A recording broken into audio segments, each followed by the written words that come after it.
நெல்லை காங்கிரஸ் நிர்வாகி ஜெயக்குமார் கொலை வழக்கில் காவல்துறையினரின் விசாரணை ஒரு வாரத்திற்கு மேலாக நடந்து வருகிறது. இந்நிலையில் கொலை வழக்கில் முக்கிய ஆதாரமாக இருக்கக்கூடிய செல்போன் எங்கே என்ற கேள்விக்கு இன்னும் விடை கிடைக்கவில்லை.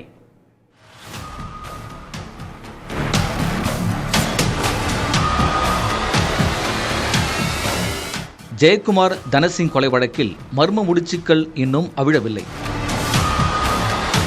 10 தனிப்படைகள் விசாரித்துக் கொண்டிருக்க, இதோ கரைசுத்துப்புதூரில் ஜெயக்குமாரின் தோட்டத்தில் உள்ள கிணற்று நீரை 2வது நாளாக இறைத்துக் கொண்டிருந்தனர் காவல்துறையினர்.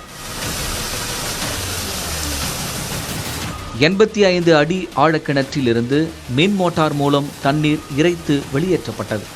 கொல்லப்பட்ட ஜெயக்குமாரின் செல்போனை காணாததால் அதனை தேடுவதாக காவல்துறை தரப்பில் சொல்லப்பட்டது. ஜெயக்குமார் சடலமாக மீட்கப்பட்டு 6 நாட்களுக்கு பின்பு அவரது தோட்டத்தில் உள்ள கிணற்றில் செல்போனை காவல்துறையினர் தேடி வருவதாக தெரிவிக்கின்றார்கள். ஆனால் செல்போனுக்காகத்தான் 85 அடி ஆழ கிணற்றில் இருந்து முற்றிலும் தண்ணீர் வெளியேற்றப்படுகிறதா என்ற கேள்வி எழுகிறது. இதற்கு பதில் சொல்வது போல் கிணற்றிலிருந்து கத்தி ஒன்று கண்டெடுக்கப்பட்டது. ஆனால் இந்த கத்தி பழக்கத்தில் இல்லாமல் நாள்பட கிணற்றில் ஊறியது போல் இருப்பதால் அதில் துப்பு எதுவும் கிடைக்கவில்லை. இதனால் தற்போதைக்கு கிணற்றை இறைப்பது நிறுத்தப்பட்டுள்ளது. எனினும் கிணற்றில் தேடுவதற்கு பின் உள்ள உண்மையான காரணம் என்ன என்ற கேள்வி எழுகிறது.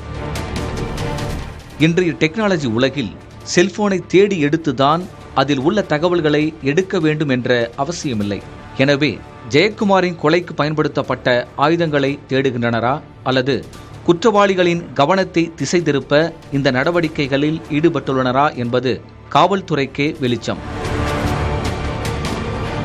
புதிய தலைமுறைக்காக ஒளிப்பதிவாளர் முரளியுடன் செய்தியாளர் முருகேசன்.